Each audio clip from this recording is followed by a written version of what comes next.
Hey guys, I have today with me my friend Kyle Mcnair. Kyle was in my energy class with Craig Walker. I had an episode with Craig earlier, and today we're going to be talking about sexuality and the physical, psychological, spiritual perspectives. Obviously, this is not an easy topic. It's very controversial and it can trigger people. And, I don't have all the answers. Kyle doesn't have all the answers, but we'll just do the best we can with where we're at and what we know and just try to be humble and just consider all the different perspectives and be loving. Yeah. And so, we'll just do the best we can. Kyle, do you want to introduce yourself? Yeah, agreed with all that. I'm Kyle. I don't really know what to say as far as what I do, but I would call it maybe a student of life and really on a healing path right now, delving into the self and essentially how we are creating our reality and the consequences of that and the responsibilities of that, and just realizing that it really takes like a deep look at yourself to be able to heal and transmute and ultimately create the reality that you want to have. But yeah, so I've just been really into consciousness and spirituality and, looking at religions and the way that they touch upon the same type of things I'm seeing in my spirituality practice and all of that.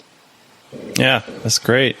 You kind of want to get into your experience growing up, what that was like, the religious and spiritual aspect, and also understanding of sexuality. Mm-hmm. Yeah, I was born in January of 93. My parents were both in their early 20s, and they had suffered individually traumatic childhoods in their own. So I was essentially born to two adult children who weren't really fully able to embody the role of a parent. And so their sort of trauma played out throughout my childhood, more so in terms of like the aggression from my father and all that, the physical attributes of that aggression. And then my mom, it was more of this like emotional, like responsibility I felt from the beginning for her, as if like I had to protect her because she was so emotionally distraught from, her life and not really having healed much yet because she was just at the beginning of her healing path when she had me. So, I mean, my childhood wasn't easy. I was parentified, and I had a younger brother, 8 years younger than me, a younger sister, 10 years younger than me, and I took on this like parental role for them as well. And just watch the patterns repeat. But before they were born, I was an only child for 8 years, and my mom was very much spiritual already. She was into, at that point, it was more paranormal and ghost stuff because I guess that's what she was able to digest and, work with at that point. So I grew up like very aware that there was much more going on here than the physical reality. And I could feel it, and it scared me. And that was a lot because of the stories I was told and the movies I maybe had seen or all of that stuff. But I was afraid of ghosts. I was afraid of spirits. I was afraid that I was going to get, maybe possessed or something. Mm-hmm.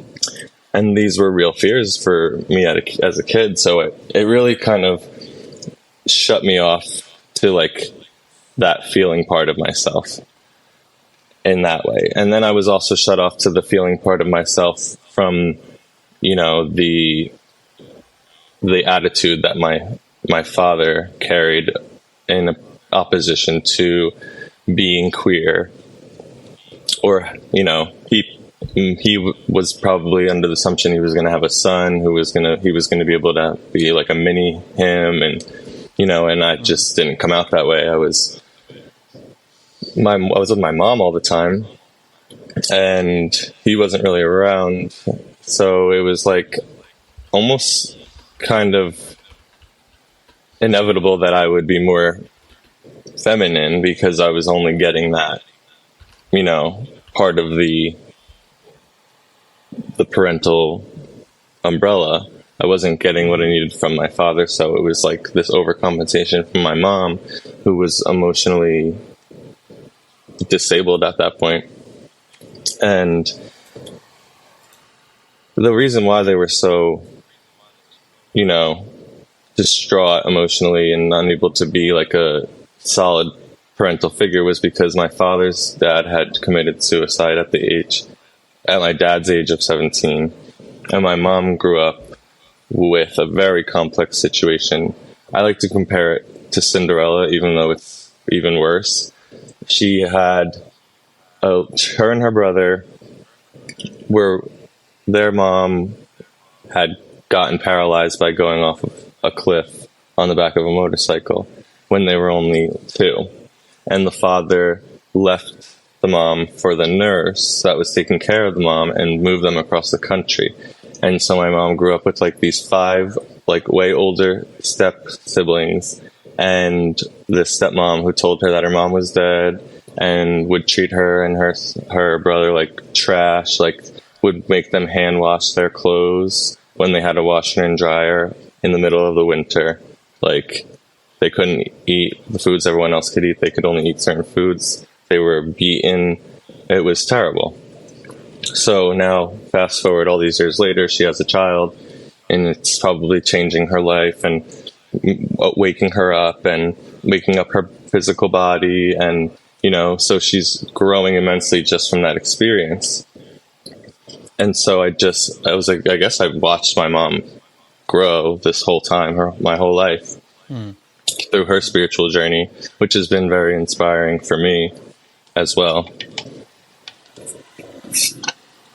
But back to the emotional stunting from, 1, the fear of the unknown, and 2, the fear of being something that my father would never agree with, in my mind. And I don't know, all these worst case scenarios would come to mind if like it ever came out. So I just told myself, like, that's not it. Like, this is not what it is. You're straight. You're going to end up with a woman. Like, I had this all planned out, even though I was already experiencing at a young age that attraction to the male sex. So I was really just battling against myself this whole time, as well as going through the process of like baptism, communion, confirmation, going to not Catholic school, but like the CCD, where you go and learn about the Bible and all of the Catholic Church and the rituals and everything. And throughout that process, I had how old were you when I started that?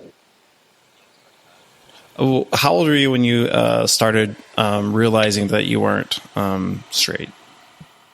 I would say I was doing things that weren't straight at a young age, but I didn't have any awareness of it yet. I would say like 5th grade was when I finally realized.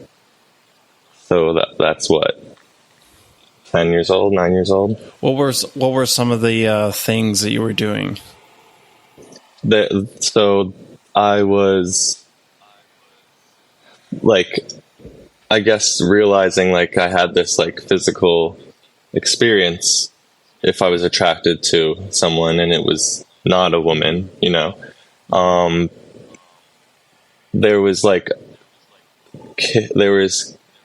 was in an aftercare program, and there was a boy there, and we like practically kissed each other. It was like very, you know, just very exploratory. But this was 5th grade. This was when I was like, oh my God, this is like, I don't necessarily have control over this. Like, this is just like part of who I am. Like, you know what I mean? But also being told that it's not okay by the church, by my dad, by my family, not even directly, but by making jokes and, you know, things that I was picking up on, things I was, you know, listening to. You know, children listen, they hear it all, they take it all in. And that's exactly what I was doing. So when it came time for me to come out, I sort of, it wasn't very authentic now that when I look back on it, because I was about 20 years old. I started coming out to my friends. I think I started off saying I was bisexual because I was like hooking up with girls and dancing with them at clubs, and like it was weird. I don't even know who that person was, but that's what I was doing. So most people didn't know that I was gay. Some people that were closer to me, I'm sure, could tell.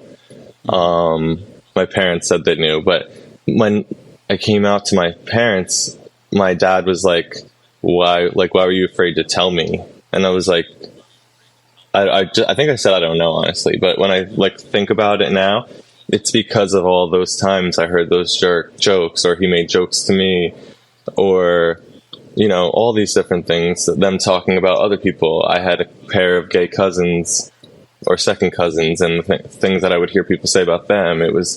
So there was a lot of reasons why I was afraid. And, you know, my uncle, when I came out, he would make all these gay jokes, and I would let him do it. And he's like, oh, he like loved that I didn't let it bother me. But after, you know, it kept on, every time I would see him, there would be more and more and more. I got really sick and tired of it, honestly. And like, I started to be like, you're like putting your worth aside to just let other people feel good. You know, like that's not healthy. So it was more just another realization of boundaries that I didn't have, and how I was allowing people to just use my energy.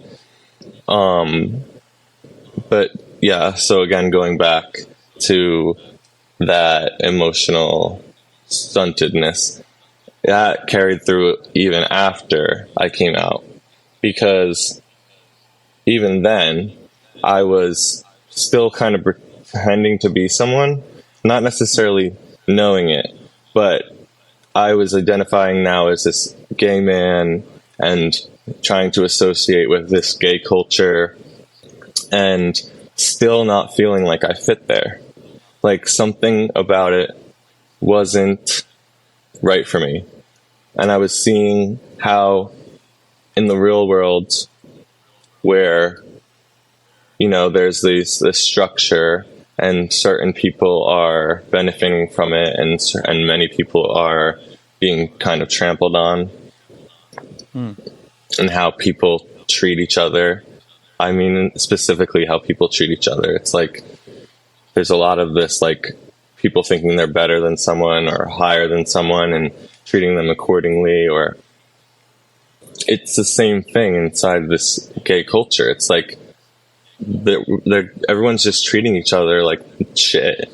And not everyone. I mean, there's so much love. There's so much love, and there's so much like acceptance, and just so much of that. And also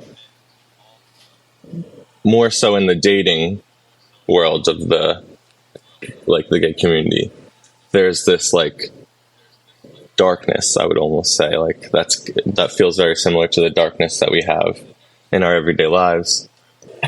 And I think that I'm very grateful for being able to see that, because it was probably a part of the reason why I kept searching for something that felt more inclusive to myself, or at least just resonant. Like there wasn't a full resonance with being gay. And I just didn't really think much about it. I let it go. And then years later, I was watching this show about this person who's non-binary. And I had like heard the word non-binary before, but like I didn't really think much about it. I think I was a little less able to be with myself and look inside at the point where I had come out, and all these years I was partying and drinking and like running from myself very clearly. And luckily I met someone who kind of helped me see like things for what they were, instead of this illusion I had about everything. Like I thought, like, there's nothing wrong with me. Well, other than thinking that there was something wrong with me for being gay, but like I didn't think that I was affecting other people really in negative ways. But then things that I went through with this person opened my eyes, and that was the beginning of me like waking up, essentially, because I was starting to see things that were right in front of me that I just couldn't see before, about myself, about the reality, and so. Can we go back real quick? I just wanted to know a little bit more about what you were talking about when you said you felt this darkness within gay culture, within relationships. Can you explain that? Well, for instance, it's like there's like this. Well, I'm going to specifically talk about this one app called Grindr, and it's a good way of explaining what I'm talking about, because it's so prominent in the gay community. As far as it's essentially an app for having sex with someone, because you can meet people on there. I guess you could meet friends. I guess you could meet someone to date, but it's essentially geared towards sleeping with someone. So there's this thing, like, you go on, people don't want to talk. They just want your pictures. They want your, like, to know if you're down, you know what I'm saying? And it's like, it didn't start that way, this app. It was much different 8 years ago when I used it, and this is what it's become. It's like, you get ghosted if you don't conform to what they're asking of you. Like, you could have a full-on conversation with something and one thing is said, and then you're ghosted. Like, what I'm trying to point out is like superficial. Yeah, it's all superficial. It's superficial, and there's no mutual respect, I feel. It's more like, it's all about the physical. Yeah, like, get what you want, and it doesn't matter if anyone gets hurt in the meantime. And so there's like the main part of the gay community that's all about love and acceptance, and like really just making people feel welcome and like a part of something. And then there's this aspect of the community that draws on this darkness, I feel. This, like, not that it's not of the light, but it's like the shadow aspects of it. The shame and the guilt and the fear and all that stuff that's a part of, the darkness. It exists there too. Got it. And so for me, I was seeing, maybe because of my own resonance, I was seeing a lot more of that. And for whatever reason, it allowed me to, stay open to, there's more to this than just being gay and just like, having Pride every June, and like, I don't know, it didn't feel completely resonant, I guess. Right. And okay. You're talking about. Yes. So now the episode I was watching of the show, and the girl that she's with, or they are with, says to them, "So do you feel more like a boy or a girl?" And she's like, "I just feel like me," or whatever her name was. Let's say her name was Tay. She's like, "I just feel like Tay." And then I was like, for some reason, it just like hit me. I was like, "Whoa, that's what I feel." Like, I'm not trying to fit myself into these boxes that are created for me. It's like, I'm me. I feel like I can embody both male and female qualities and energies, and I do. And I don't necessarily fit into the male societal roles and the female societal roles. So why do I have to pick one? You know what I mean? It's limiting me. And so by saying I'm non-binary, it gives me freedom of anyone's expectations of me. And they might have expectations of someone who's non-binary, but I'm not claiming them, because there really is that's kind of contradictory towards the term of being non-binary. And so non-binary can look like a lot of things. I mean, I pass as a male. People think I'm straight most of the time. That's just, I'm not trying to be that way. I've seen myself become more and more feminine as I've allowed myself to be more and more authentic. However, when I'm in a conversation expressing myself, it tends to come across just like it is now, you know? Do you get any one way from me as far as, you know, masculine or feminine, just from the conversation we're having? Yeah. Yeah, I feel like you embody pretty well masculine and feminine traits, and I really appreciate that. Thank you. Yeah, and I appreciate it too, because I feel like it's something I was gifted, and that it benefits people to hear my opinion or just hear something I have to say. Mm-hmm. Yeah, perspective. Thank you. Because it's not of the normal, you know? Mm-hmm. It's not coming from this societal, you know, male role, or this societal female role that's been here for however many years, doing the same thing over and over again. This is like freeing yourselves from that. And it's not for everyone. It's just what I came to identify with, you know? Mm-hmm. For other people, it's much more to them than just this like thing of ease. It's like it gives them like a reason to live. You know what I mean? Having a true identity and not being told what you are, like, and being able to claim yourself and claim your identity, it's pivotal for people. Because it's like, if you don't know who you are, if you can't know who you are, then you're like root chakra, and these chakras, lower chakras, aren't going to be able to feel, you know, rooted down. You know what I'm saying? Mm-hmm. So, and that is going to create all sorts of ungrounded problems for the person, which, when you're already up in the air, lost, trying to find a place to call home, it's just detrimental. And it, you know, there's such a mental health crisis out there. Mm-hmm. And I don't even mean to say, especially in the LGBT community, but just as much as anyone else, you know?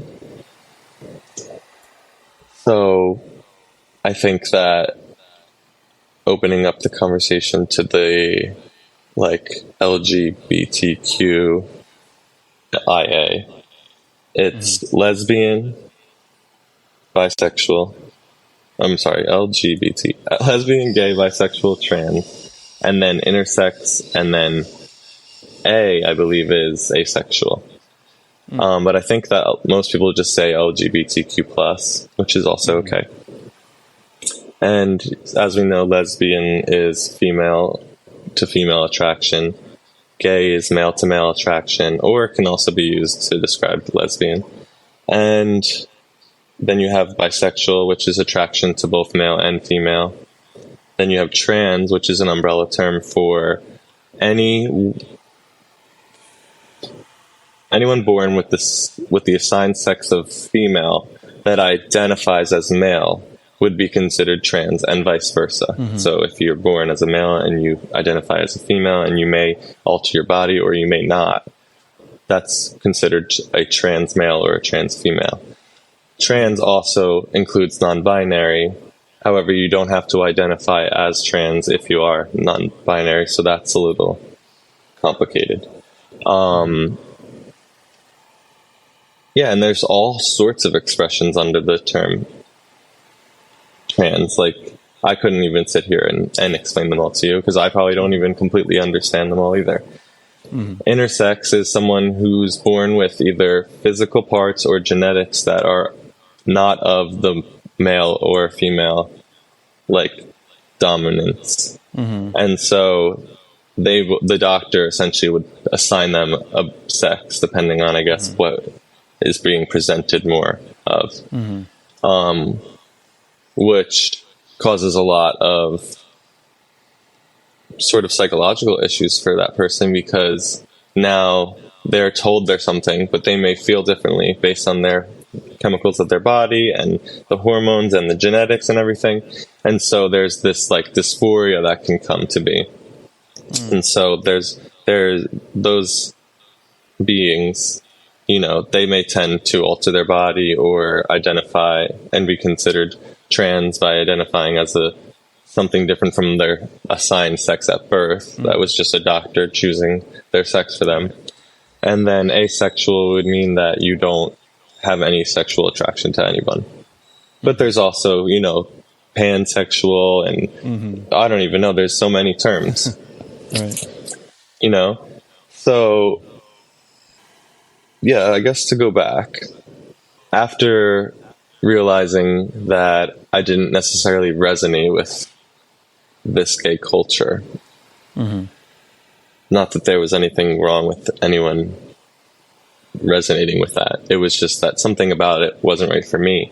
And I had gone to Mexico with my friend that I had been having all these experiences with that were clearly karmic and were helping us both grow, even though they were quite challenging. He ended up going to Mexico to do a plant medicine, and I was just going for support. And so we were there, and they gave him I think it was called ibogaine or iboga, which is apparently one of the strongest psychedelics. And it was used to like detox people off of heavy drugs, like if they were addicted to like meth or heroin or something. But he was doing it he had this treatment-resistant depression. So he went to do it. They monitor your heart. Like there's a doctor that monitors your heart to make sure you're good for the full dose and everything. And for whatever reason, there was something going on with his heart at that moment, so they couldn't give him the full dose of the medicine. So he ended up just getting sick for like 8 hours, and they felt really bad. So they offered him this other plant medicine, and they were like, your friend can do it too. And I was like, I don't know. Like I didn't have any intentions. Like I was like, I didn't plan for this, you know, there was that fear. But so he did it, and I wasn't planning to do it. And he called me afterwards, and he went from being ready to jump off the cliff to like, everything is oneness and I love you and thank you and all these things. Like he was finally feeling love and like and expressing it, and it was like it blew my mind. So I was like, this is life changing. Like I would be stupid to pass this up. So I went in and I like set an intention. I was at a different hotel than him, and I got myself ready, and they sent a car and brought me there. And they sat me on this bed, and they put this venom of a Colorado river toad that was harvested by a shaman and blessed. And then they put it in this pipe, and they like turn it into a vapor, and you inhale it. And immediately my vision went dark, and like my whole body was vibrating, and it felt like my body was going to die, which they said it might feel like that. And I just had to tell myself to surrender. And as soon as I did, I couldn't feel my body anymore. I couldn't sense my breath anymore. And it felt like I was zooming at like the speed of light, even faster, towards something. And I just slowly became encapsulated in this bright golden white light. And it just, till the point where it was me. There was no separation. And it was this bliss and like ecstatic love, acceptance, this feeling that I can't describe, that I wish everyone on this planet could experience, because what a world it would be, you know?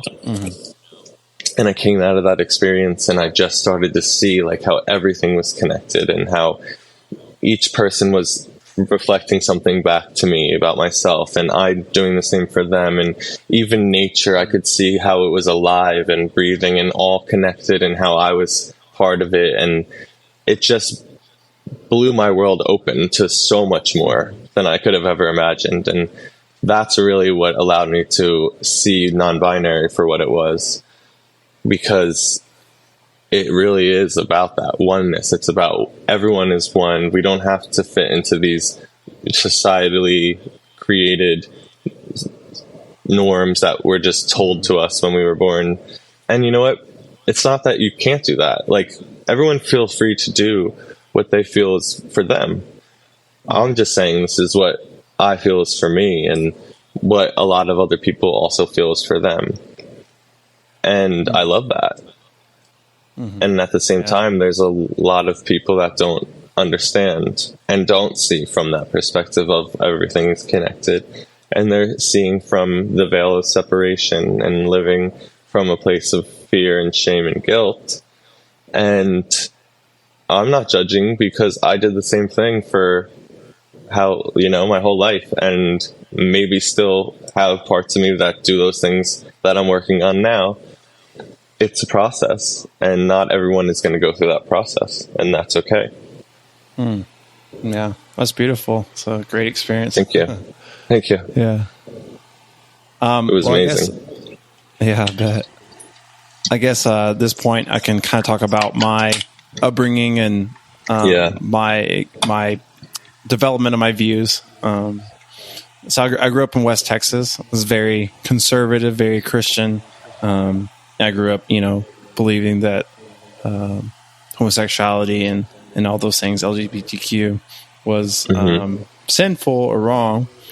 But I think I definitely felt very kind of feminine, I guess, growing up in a way, in that I always felt very emotional. I liked, I was a creative. I liked reading and writing and creating.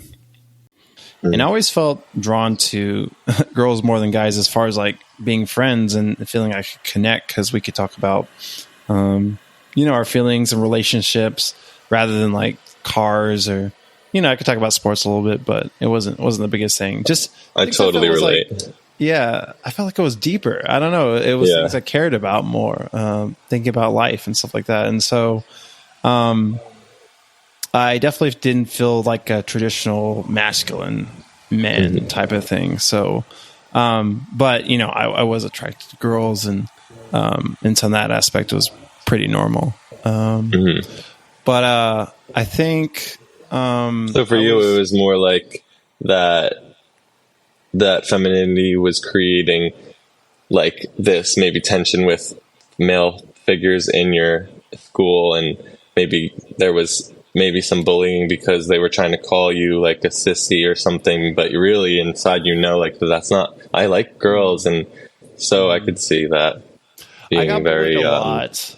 I don't know if it was, I don't think I presented as like really feminine. I was very like restricted. Okay. I was it was very inward. It was so I don't think that people because you played sports and stuff, right?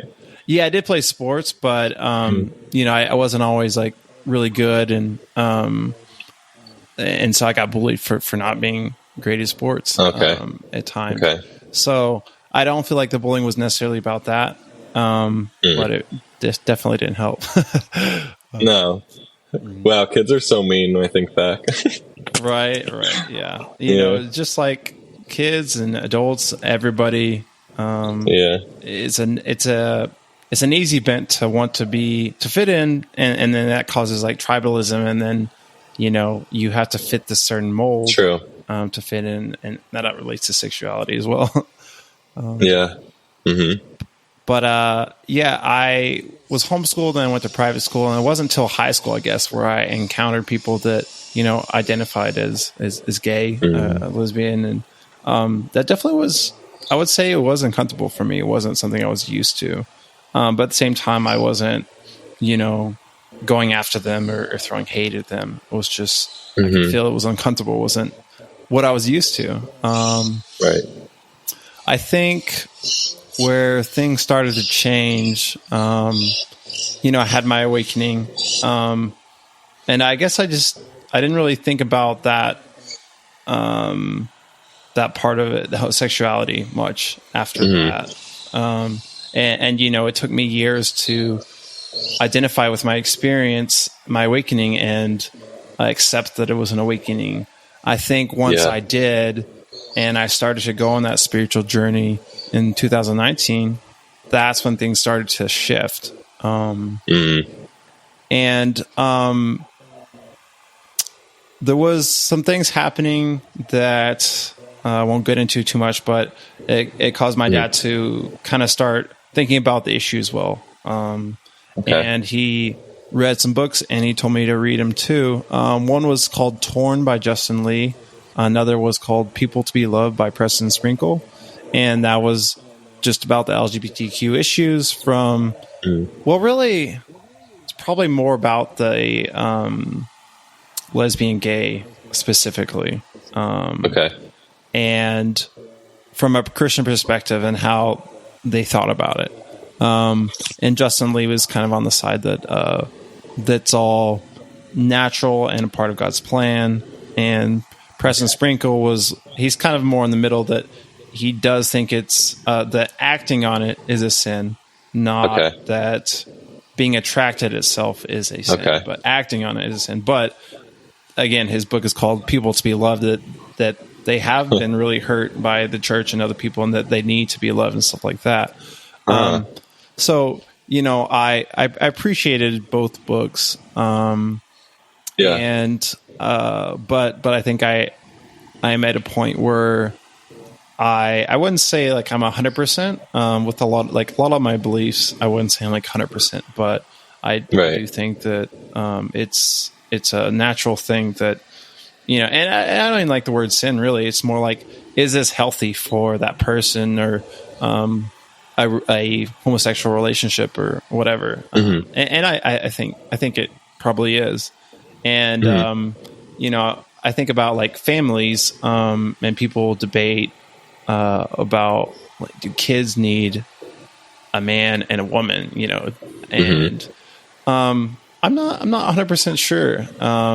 But I think there's a lot of, heterosexual, marriages that are very unhealthy. And, even if perhaps kids do need a man and a woman, a mom and a dad, that a homosexual, parents that are loving is still a lot more healthy than that. So I think there's a lot more, I could see that nuance to it. And I can't say, I know, and I've looked at, there's lots of studies, and I think that there's studies that both sides can point to and be like, see, but I'm not sure if scientifically we've really discovered. I think it's really hard to say, especially because, like you said, there's a lot of, heterosexual couples with children that it's not it's a dysfunctional system that's there. So, I mean, I grew up in one, and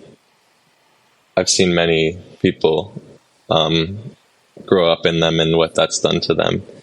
And I think that, like you said, who knows, because there's studies that point to each side being healthy, as well as we don't really know yet what the effects of a queer family system are, because it's so new and it's happening right now, and at least in the public eye, this stuff has just really come to the forefront of being talked about. I mean, gay and lesbian is way more widely accepted than trans, because there's a lot of nuance in trans that many gays and many lesbians can pass as straight people, and they can pass in society as straight, a straight man or a straight woman, even though they may be in a relationship with the same sex. So it's like, I think I'm kind of going on a tangent here, but I think that, it's easier to look at a family with either a man and a woman, or two men or two women. But when you have trans people involved, it becomes more complex. And I think that scares people because they don't know. It's very unknown because it's so stigmatized. Right. Yeah. I think so. It was funny. In college, I was doing a project, a senior research project, and I was researching Lord of the Rings because I'm a big Lord of the Rings nerd. and I was specifically, it was about Aragorn, and they were kind of talking about what makes him so great and special. And one article I was reading was talking about him really embodying both the masculine and feminine aspects, and that is being a truly enlightened or mature person. That's the goal. And that was the first time I ever heard about that, and I was like, that is really interesting. I could really see that. That really makes sense to me. And on my spiritual journey, it was like that's what everyone's talking about. That's right. And I really thought about, that makes sense, just like God, he created man and woman, and so he embodies both the masculine and feminine traits. And so that I totally agree with that. That's what's I like how you said for that. Everybody. Definitely is. And it's interesting. Yeah. Sorry, go ahead. No, you go ahead. I was just going to say it's interesting because it's like it's the goal, for people that are on this like awakened path, and yet it's like we're still in this structure that like forces the complete opposite. It's like so contradictory. It's kind of interesting that it's able to exist together. Right. Because some people say, if you want to be what is right and what is mature, what is to be very, very masculine or very feminine. But it's creating these dualities that become very unhealthy. And I think like someone that comes to mind is like Andrew Tate, like be very masculine, but you see the problems in that and how that gets very toxic. Yeah. I mean, and you can talk about it even on the smallest scale. Like, for instance, I work at a diner, and I was serving this person, and I said, "Do you want a straw with your water?" And he's like, "Nah, straws are for girls." And I'm like, "Oh, okay, yeah." Sure. And I'm like, okay, that's just laughable, yeah. But it just goes to show how deeply ingrained it is. Right. So how I kind of think about it is I think there's a couple layers. There's like the physical layer, and that also involves like the physical layer, and then there's like psychological layer, and that involves like your biology inside and your genetics and like testosterone and estrogen and all that stuff. And then there's like the spiritual layer. So, when we talk about all the stuff, I think a lot of people I think that seeing these three things and kind of they're related, but they're also different. And so if we can kind of talk about these things, and that kind of helps nuance a conversation and helps people understand it, and it creates a better conversation together. Yeah. So, I mean, on a physical level, you have, your genitalia, and you're born with it, and it may not match up with how you feel about yourself, Might not match up with your psychology. So there's that dissonance there between two of the layers of the physical and the psychological. And then if you feel the need to change physically, you're going to be working on all aspects, because you're going to have to be working on the chemical system. There's going to be physical changes, And what's the third layer you said? This is spiritual. Oh, the spiritual. And then, of course, there's going to be spiritual work, because you're that. I think that's at the forefront of this, is like how you're feeling on this deep spiritual level of the I am, of the, like, who you are at your core, that is going to drive the physical and the psychological. Thank you. It's going to drive both of them. And so then if in your psyche you're being programmed to say, like, this is not okay, I have to be what they're telling me to be. So now you have this dissonance between the psyche and the spiritual and the physical, because none of them are lining up. And then how is that person going to be functioning in the world? How is that going to be affecting their relationships? How is that going to be affecting their work? How is it going to be affecting their relationship to themselves? it's very deep, very deeply rooted. Right. Yeah. I think of the spiritual as, the embodiment of the masculine and feminine. And that's at the core. And then, like you said, that oneness, like everyone is a part of God is good, at the core. And so we can all relate and we're the same in that way. I think talking about the physical, I think mistake the LGBTQ can get into is, I obviously I do think that changing the physical, it's going to impact your psychological, but it's not going to automatically solve all your problems or your psychological issues. And so, if you think that, then that's going to create a problem. And so, I think as far as like transgender, if you want to change yourself physically, I would say first let's work on the psychological level and do what we can there. And then if you feel like you need a physical change, then go for it. But the physical change itself is not going to solve all your psychological problems. No, and like you're saying, it's like kind of this thing now where everyone's kind of jumping right to making these physical changes once they've decided that that's what they want in a short period of time.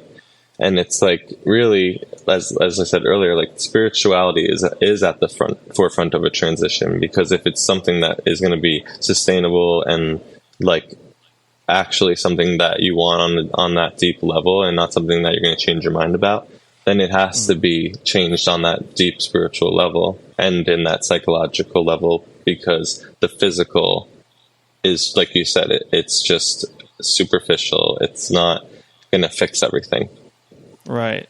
And I think there's something to, I don't know, it's a very nuanced conversation. There's something to surrendering to your physical and the way you were born with. But at the same time, we're not born perfect. And then some people are like, intersex. They're neither male or female. And so, and then, if we have issues, we need physical changes. So, and I'm not 100% sure on the percent of intersex people, but I believe it's like 2% of people are intersex. Right. So it's not a small number, and to also point to, the spiritual idea of kind of, we chose what we came into, like we chose this, we had a plan. And so like, if we truly believe that, if we're truly embodying that, then there's no need to change your physical appearance, because that would be, you would have this radical acceptance of what you physically look like. And that's not the perspective that everyone holds. Right. And I think there's something to, that, again, embodying the masculine and feminine, it doesn't matter whether you're physically male or female, we can embody both. And I think that that even transgenders, they are actually taking traditional culture and that same kind of principle of, I have to change physically for me to be able to be have this feminine aspect to me or this masculine aspect. But it's like, no, whatever physicality, whatever, if you're male or female physically, you can still embody the masculine and feminine. That's the point. And so I think that they can kind of miss that deeper layer in the same way that traditional culture might miss it as well. Oh yeah, that makes sense. I think about it too, and I think it makes people feel really uncomfortable when they see a man dressing in what they would say women's clothes, when really it's just their clothes, and a woman dressing in what they would say men's clothes, when really it's just their clothes. It's not anyone's clothes, it's the person's that's wearing them. But you have an idea that is for women and that is for men. And that's just not how the person wearing them is feeling, clearly. Right. They feel like this is what I wear, There's a whole conversation about, what is masculine, what is feminine, and how much that is driven by culture and what is accepted culturally as masculine and feminine. And I think we're come to realize, these things are a lot less rigid than we think, and it's so much based on cultural, and it doesn't have to be that way. Yeah, but it is still, and I also think still hard to. It's still weird. Like if I see a guy, it looks like a guy physically, and then he's dressed in, that's still affecting me. That's still uncomfortable. Yeah, it takes my minute. It takes my brain a minute to adjust. Right. I can be like, there's nothing wrong with that, but inside it's still not comfortably because it's not what I'm used to. What's not normal. Right. There's that feeling of like, oh, I'm not used to this. Like looks weird and feels weird. And then there's like the people that hate so much about themselves that they can't be authentic and free to be who they are, that they actually get angry. They project anger onto the person who's, wearing the weird clothes in their mind or whatever. And like, that's just a whole nother level, that's when I think that's when people get hurt, Yeah, that's a great point.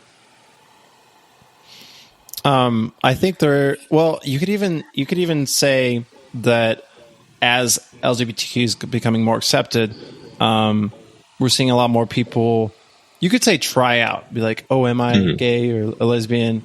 And I think that you could also go back to the conversation of being able to embody the masculine and feminine, whether you're straight or lesbian, gay. And so there's nothing, I don't feel like there's anything wrong with being lesbian or gay, but also there's nothing wrong with being straight. And so you can also be straight and still have that masculine and feminine. So I think some people might be trying that on because they feel like they can't embody the masculine and feminine within being straight. Oh yeah, I think so too. I'm seeing that. It's like, it seems like a lot of people are identifying as queer now.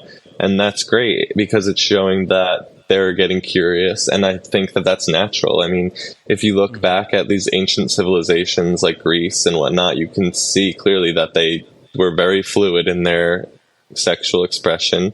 And they may have still, to some degree fit this societal standard of masculine and feminine or whatnot.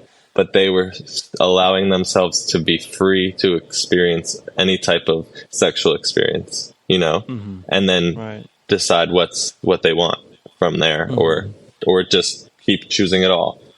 But it seems like that was widely accepted, and now it's like the complete opposite. Well, it's getting there. Right. I do want to kind of go back to the, you could say, more conservative perspective and kind of see where they're coming from, because I think there's some things to it. Obviously, they are very concerned or all about the family, and about community and the future. And I'm all for that. I think that's important, and I think that there's a lot of problems these days with relationships and families, and that is a part of the breakdown of community, and you could even say societal level. And then obviously we need family, and we need families to have kids to continue generations. And so I think that is an important thing. Now, there's a lot more complexity these days because of where science has gone, the ability of like fertilization and all kinds of stuff like that. But I can see where they're coming from, and that is an important aspect that we have to consider. Yeah. I mean, I could see, like, from the perspective of the church, how, I guess, queer or, like, for instance, homosexual sex would be considered a sin, because the true act that they consider the true act of God is like the male and the female coming together to create the child. Right. And that's not an aspect of that. So that's essentially what they're calling it's a sin, because it's not of what is like meant for us to do, or what's meant for the creation.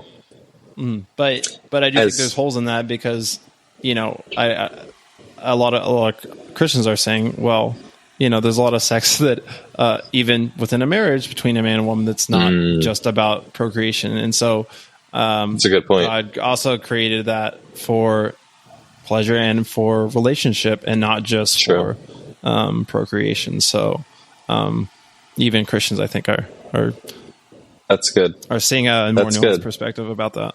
Yeah. Another thing that I think conservatives are concerned about is children and their exposure to sex and sexuality and all these things. And I do think it's a valid thing. I think, children, they're very precious and they should be protected and cared for. Mm-hmm. And at the same time, I think that there's an extreme level where kids are never told about, like, even after going through puberty, they're not told about these things. They're not educated, and that's harmful as well.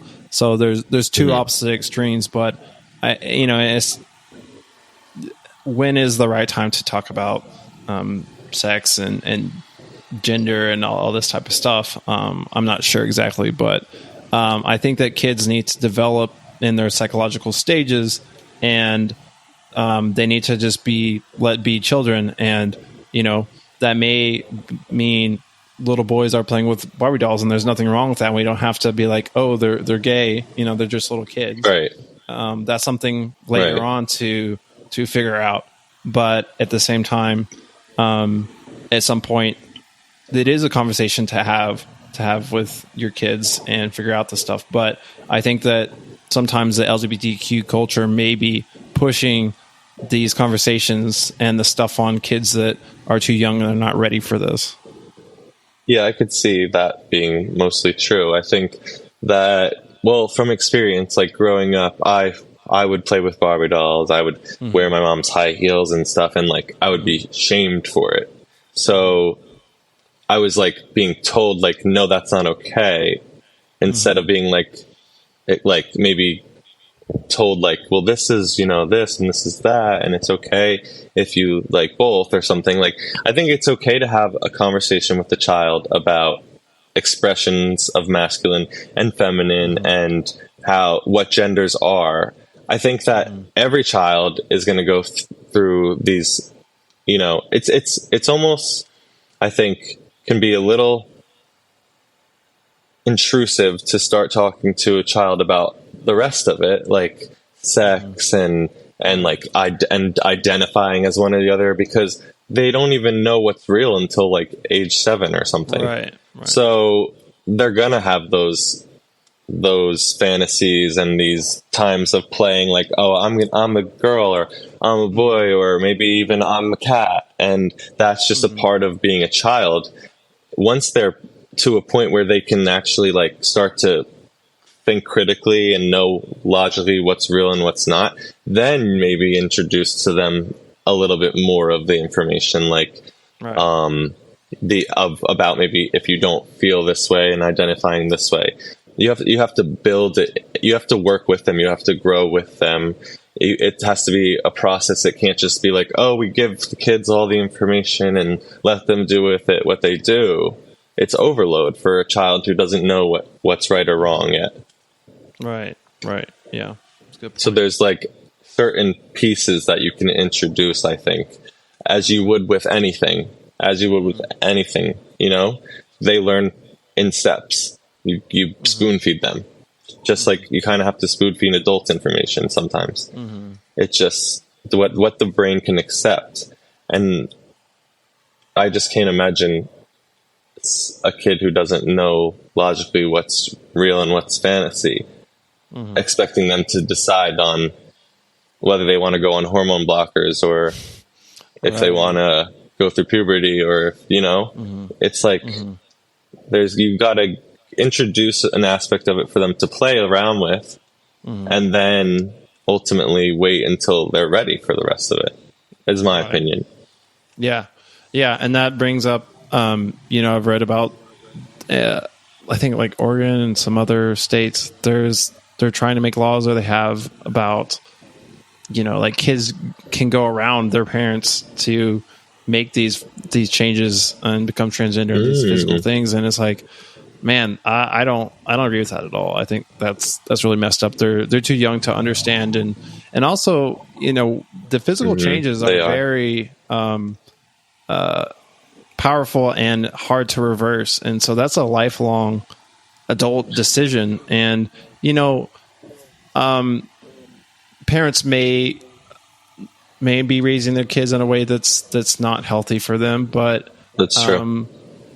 It's tough to be like, you know, the state is making these decisions instead of the parents, and they're going around their parents. I think there's a lot of harm. Yeah, there. I mean that there's definitely, I agree with you, and I also think that there's like different agendas playing out in this realm of the LGBTQ community, and not even within them, but there's like always, you know, there's the political aspect and whatever else, social aspect that is like influencing the movement itself, the movement of acceptance and of awareness. You know, the whatever politics are using it to get whatever they want, you know what I mean?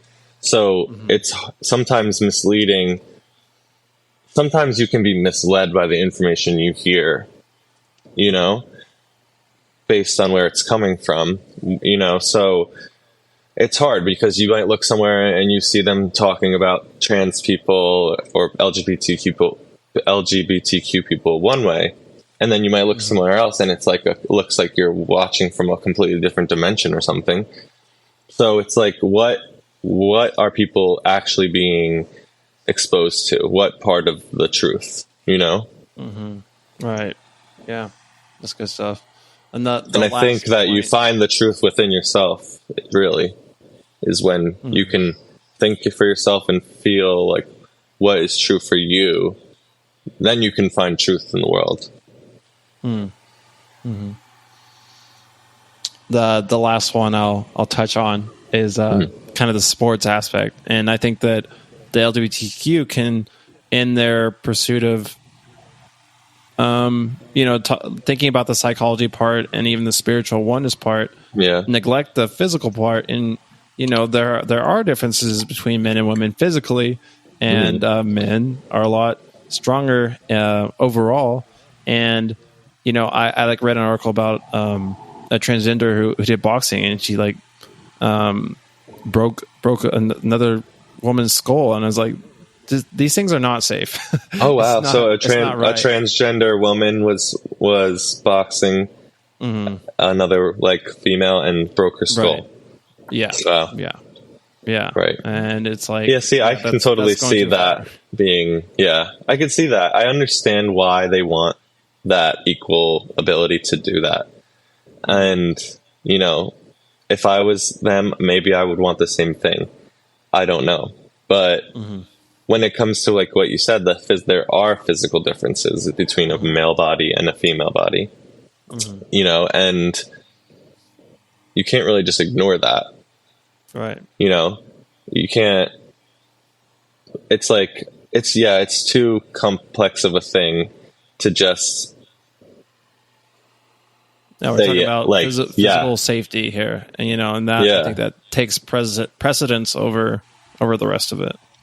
I agree. And I don't know enough about it really to speak that much more on it, but I do agree that like people's well-being and like their physical safety is more important than like trying to figure out whether that they, meaning, you know, trans men and trans women should be able to play sports with men and women. Right. Like I said, I get the idea. Right. Yeah, and then there's the aspect of like, you know, because they're stronger and you know they're competing better and they're just dominating, and that's not really fair either. Yeah. And typically there's probably a great strength that they have from their journey, you know, like it's never an easy journey. That's true. To go through that. Right. Especially with in the spotlight of sports, you know, like all these people all their awareness is on you. Everyone's got their opinions, and you know, certain people are the focal points. Right. I wanted to touch on one of the books I'm reading right now is Seth Speaks books, and The Nature of the Psyche, It's Human Expression. And Seth Speaks is you could say it's I call it part of the New Age canon. It's a channel book.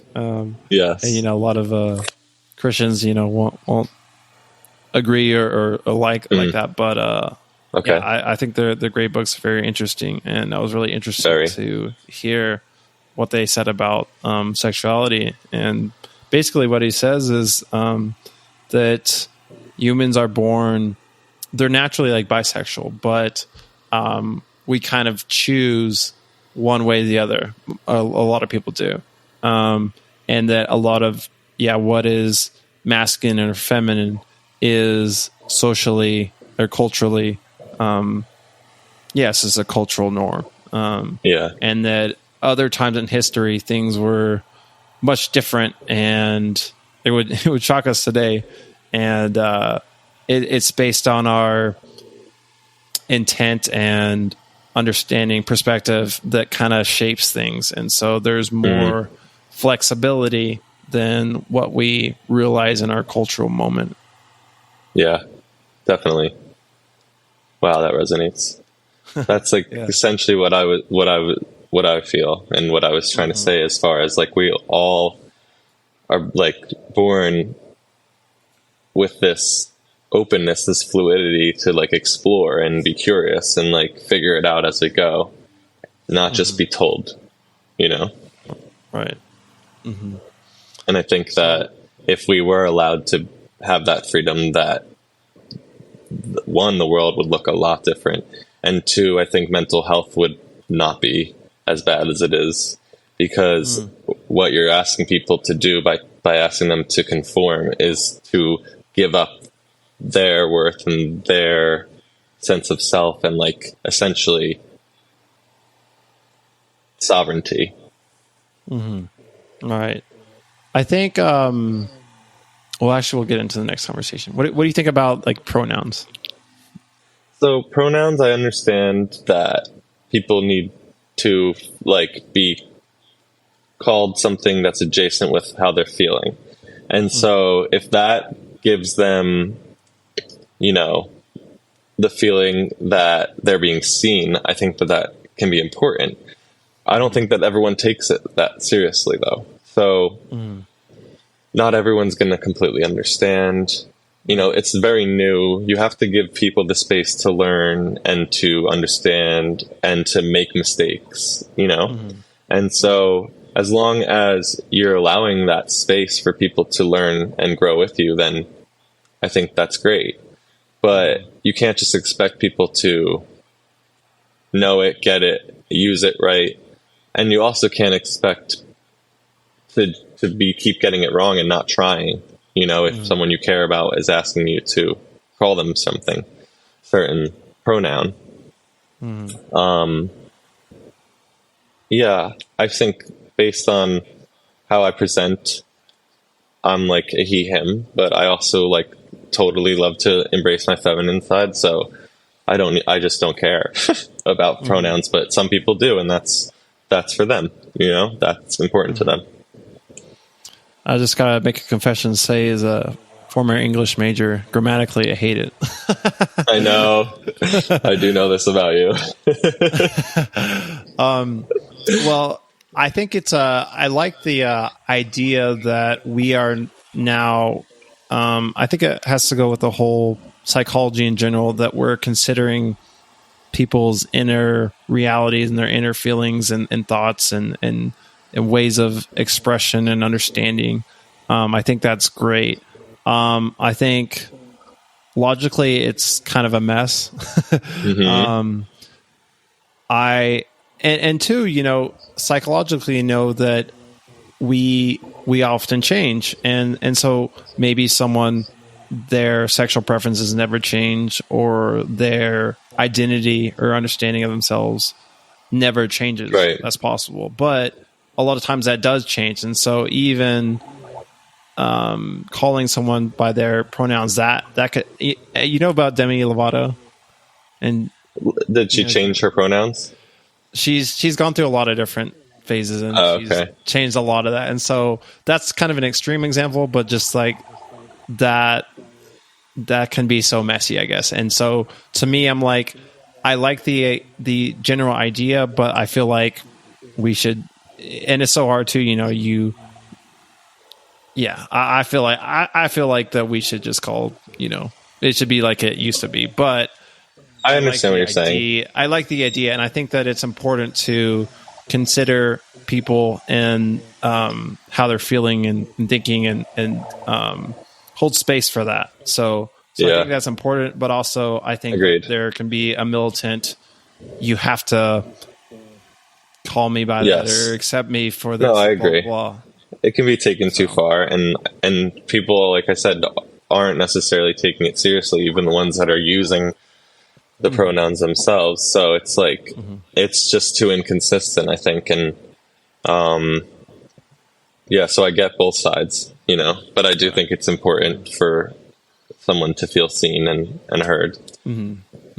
I think I used to believe that I need to stick with like what I believed and call someone he or she based on their physical. And now I'm like, I don't think it's a big deal. I'll call them, what they desire. But I understand that perspective in that, again, going back to sovereignty, if someone has a belief, it's important for them to be able to stick with that and not be forced to call someone something. But right, it goes both ways. I totally get it. Yeah, but I don't think it's a tough one. It's not the biggest thing in the world, honestly. No, but it's an interesting conversation. Definitely, yeah. But I think so. I guess, is there any other part of this conversation angle that we haven't covered yet that you wanted to cover? Maybe I think it's important to understand the difference between being assigned sex at birth. There's that, and then there's your gender expression, which is how you feel and express your gender, and they can be complete opposites, and then that's okay. But they are two different things, and that's what I don't think people understand. There is what a doctor assigned you, and there is how you feel about how you look and how you feel inside about who you are. Those can be separate and remain at the same time, Yeah. And so then there's also sexual orientation, which is based on who you're attracted to and relates to how you identify. So if you identify as a male and you're attracted to men, then that means that you would be considered homosexual. If you're it gets complicated too, because if you're a trans male and you're attracted to a male, then you're homosexual and you're trans. Right. Whereas if you're non-binary, you could technically say you're homosexual, I guess, but it doesn't really make sense because you're saying I'm not male or female. But if you're so I'm non-binary, I'm attracted to men. I pass as a man, so people think I'm homosexual. But really, I'm non-binary and I'm attracted to men, and even on other non-binary people. So it's just not that simple for most people, you know. Yeah, and I think the psychology part is so complex and can change a lot, and so it's important to, again, consider people and have these conversations, and it is a part of your identity. But at the end of the day, we're all people that want to be loved and have relationships, and I think that's the most important part. And so, not that we shouldn't talk about these things and consider them, but that's what's most important to at the core of all things, and that we should. I guess have a perspective on. I think that the bare minimum that should be required for everyone is love and acceptance. Everyone deserves that. It's like a birthright. And unfortunately, in today's world, it's not the case. But I think that I hold that intention for all, and many others do. And so it will eventually get there. Right. And I just want to say, too, this whole conversation about sexuality, I think you could say that, we don't always, like you're talking about, our attraction and then how we feel as masculine or feminine in ourselves, that different parts of ourselves don't always line up or match, and it doesn't. We're walking contradictions. We're paradoxes, and that goes also with beliefs. Our beliefs might not always line up. Our feelings, our thoughts, and our actions don't always line up. So I think what's important is to have grace and realize that none of us are perfect. It's all a journey of learning and becoming who we are. Yeah. And so just to hold grace and love for each other in that process. And no one has it all figured out. So we're all just on this journey to try to figure things out. Well said. It's the truth. We're all figuring it out. Becoming who we are. Yeah. Yeah. I appreciate you coming on and being vulnerable and having this conversation with me. It's been really great. I always love our conversations. I always love our conversations too. And I appreciate the invitation because I kind of need that, that someone asking me to do it. Otherwise I'll just, I won't break through that, that fear almost of what if. But no, this has been great. So thank you so much. Yeah, definitely.